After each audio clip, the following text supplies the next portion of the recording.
Okay, okay naman.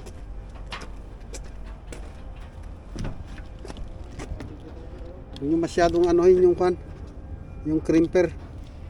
Gamitin nyo na lang yung ano, yung red. Yung gusto nyong ipitin. Ano? Yung red na yung ginamit natin kanina.